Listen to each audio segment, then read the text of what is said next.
Welcome back, my dear students of grade 7. In this video, we are going to study the question answer of this chapter. Let us start today's work. Geography chapter 5, the element of weather and climate. The first short answer type question is, what is the solar radiation? Solar radiations क्या होती हैं? The sun radiates heat in all the direction. This heat is known as solar radiation. जो sun अपनी heat को सभी directions में छोड़ता है, that is known as solar radiation. Second question is, name one main characteristic of the equable climate. Equable climate का कोई एक कैरेक्टरिस्टिक हमें बताना है, तो that is in equable climate summers are not very hot and winters are not very cold. Equable climate में summers ज़्यादा गर्म नहीं होती और विंटर्स ज़्यादा कोल्ड नहीं होती है. Next is, name the 3 temperature zones of the earth in the northern hemisphere. Northern hemisphere में जो टेम्परेचर जोन्स हैं उनके नाम बताने हैं. Temperature zone of the earth in the northern hemisphere are north torrid zone, north temperate zone and north frigid zone. Next question is, what is the air pressure. Air pressure क्या होता है? The column of the air exert weight on the surface of the earth are called air pressure. जो air अपना weight earth की surface पर डालती है उसे ही हम कहते हैं air pressure.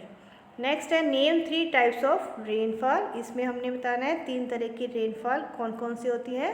First is orographic rainfall, convectional rainfall and cyclonic rainfall. That is the answer of this question. Next is our short type question answer. First है, differentiate between the solar radiation and the insolation, and second है heat and temperature. हमें इनके बीच में difference बताना है. तो answer for the first is solar radiation and the insolation. Solar radiation means the sun radiates heat in all the direction. This heat, यहाँ पर बेटा आएगा heat, H-E-A-T, heat. This heat is known as the solar radiation. Second है, the solar radiations that reaches the surface of the earth is known as insolation. Insolation means जो सन की heat होती है जो अर्थ तक पहुंच जाती है उसे हम कहते हैं इंसोलेशन. नेक्स्ट क्वेश्चन है, हीट एंड टेम्परेचर के बीच में difference. Heat is the form of energy that transferred between different system और the objects with different temperature. जो अलग अलग ऑब्जेक्ट या सिस्टम के बीच में जो एनर्जी ट्रांसफ़र हो जाती है उसे हम हीट बोलते हैं. और टेम्परेचर क्या होता है? The measurement of the warmth of hotness and coldness of the atmosphere. Warmth है या हॉटनेस, जहाँ पर आएगा और हॉटनेस, कोल्डनेस कितनी है उस एटमॉस्फेयर की, उसे हम क्या कहते हैं? Temperature. Next question is, describe the pressure belts of the अर्थ.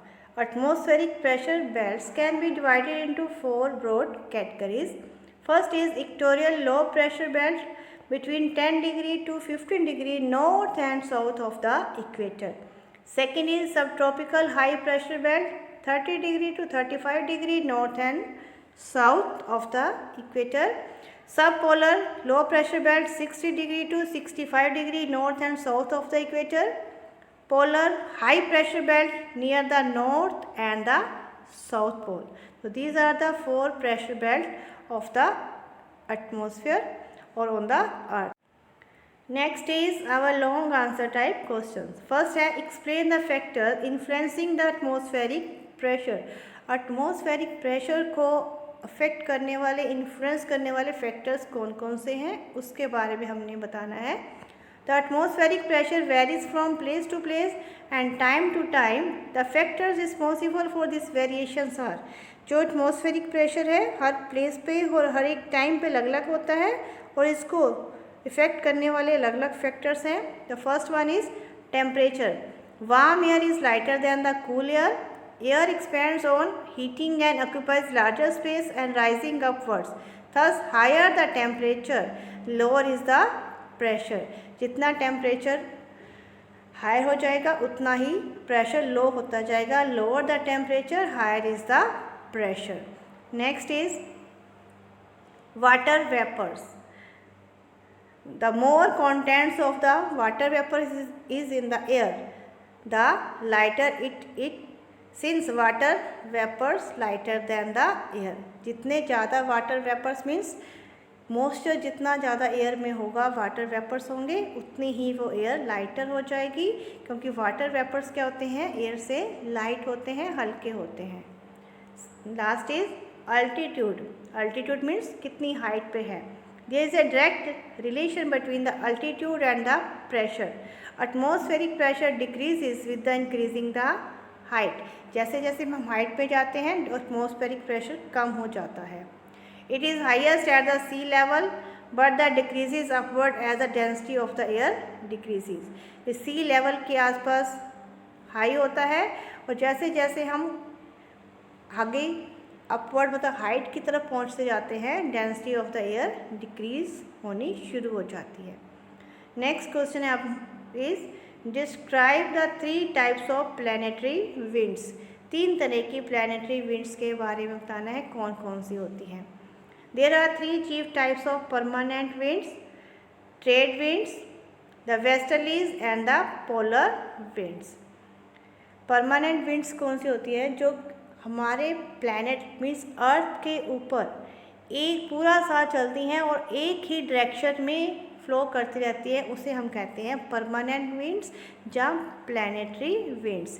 ये 3 तरह की होती हैं according to the different atmospheric pressure belts. तो फर्स्ट है trade winds. These winds blow in the area extended between 30 degree north and 30 degree south as a tropical zone में चलती हैं, that are known as trade winds.